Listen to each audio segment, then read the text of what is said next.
میں honourable members کو ایک بار پھر یہ یاد دلاتا جاؤں کہ میں نے اس فلور آف دا ہاؤس ایک بار نہیں، 2 بار نہیں، 100 مرتبہ یہ آفر کی ہے کہ کسی قسم کا کوئی ڈائلاگ، کوئی بھی کانفلکٹ ڈائلاگ سے ریزالو ہوتا ہے تو نہ صرف حکومت بلکہ ریاست پاکستان اس ڈائلاگ کے لیے تیار ہے، اور اس کے لیے بار بار یہ کوشش بھی کی ہے کہ آپ میں سے، اپوزیشن لیڈرز میں سے، جو لوگ اسمبلیوں میں باہر ہیں، ان میں سے بلوچستان کی خاطر کوئی کسی قسم کا سٹیپ لیتا ہے تو حکومت اس سٹیپ کے ساتھ ہوگی۔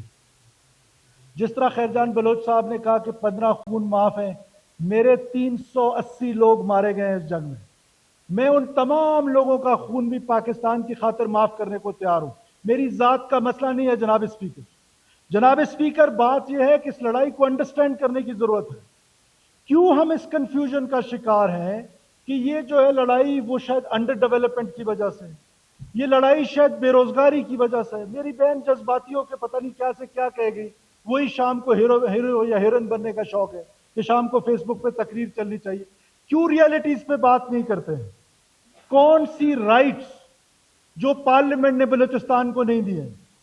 کیا ڈاکٹر عبد المالک بلوچ صاحب یہاں پر تشریف رکھتے ہیں؟ انہوں نے ساری زندگی جدوجہد کی، صوبائی خود مختاری کی۔ کیا 18th امنڈمنٹ نے آپ کو آپ کی جدوجہد، آپ کی توقع سے زیادہ آپ کو حقوق نہیں دے دیے؟ جناب اسپیکر، دے دیے۔ یہ پارلیمنٹ وہ حقوق دے گا۔ مسئلہ کہاں ہے؟ مسئلہ وکٹم کی بات کرنے والا کوئی نہیں۔ کون یہ قتل و غارت کر رہا ہے؟ کیوں ہم نام لیتے ہوئے گھبراتے ہیں؟ جناب اسپیکر، ایک بار نہیں، اس ریاست نے بار بار ماں کا کردار ادا کیا۔ 500 لوگ بھی ہمارے قتل کریں، جا کے معافیا مانگیں، میں اس معافی مانگنے کے لیے بھی تیار ہوں، لیکن کیا وہ آپ کی معافی کو قبول کرنے کے لیے تیار ہے؟ جناب اسپیکر، ہمیں اب اس لڑائی کو سمجھنے کی ضرورت ہے۔ بی ایل اے کوئی جرگہ کر رہا ہے جو میں جا کے ان کے ساتھ جرگہ کروں؟ کوئی سکول سسٹم چلا رہا ہے جو جا کے میں کہوں کہ یہ سکول سسٹم ٹھیک نہیں ہے، میں آپ کا سکول سسٹم ٹھیک چلاؤں گا؟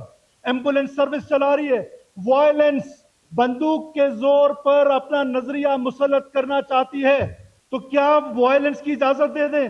چن چن کے بلوچوں کو مارا جا رہا ہے مخبری کے نام پر، نائیوں دھوبیوں کو مارا جا رہا ہے۔ جناب اسپیکر، یہ کون سی بلوچ روایات ہیں؟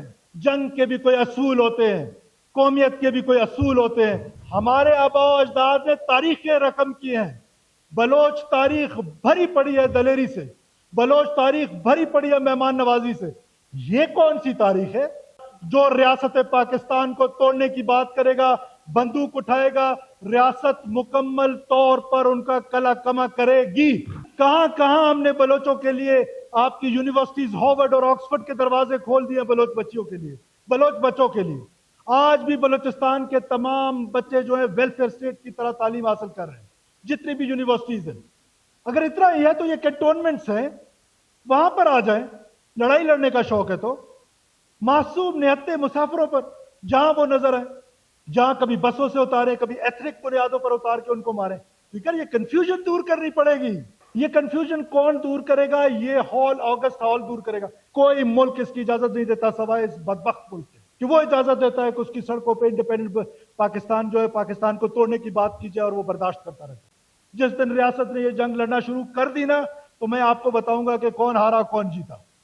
تو صرف کنفیوژن پھیلانے کے لیے، صرف ریاست کو کنفیوز کرنے کے لیے ہم نے اپنا ایک بیانیہ ہے، اور وہ بیانیہ بدقسمتی سے سیپریٹسٹ کو سپورٹ کر رہا ہے جناب speaker, which is very dangerous۔ لیکن یہ جنگ ہر گھر میں آئے گی، ہر گھر میں آ چکی ہے۔ اس جنگ کے سدباب کے لیے سالڈ سٹیپس لینے پڑیں گے۔ حکومت کو یہ سوچنا پڑے گا، ساتھ اپوزیشن کو سوچنا پڑے گا، ساتھ انٹیلیجنسیا کو سوچنا پڑے گا۔ کے توسط سے پورے بلوچستان کے لوگوں کو یہ باور کرانا چاہتا ہوں کہ یہ صرف باتیں نہیں ہیں۔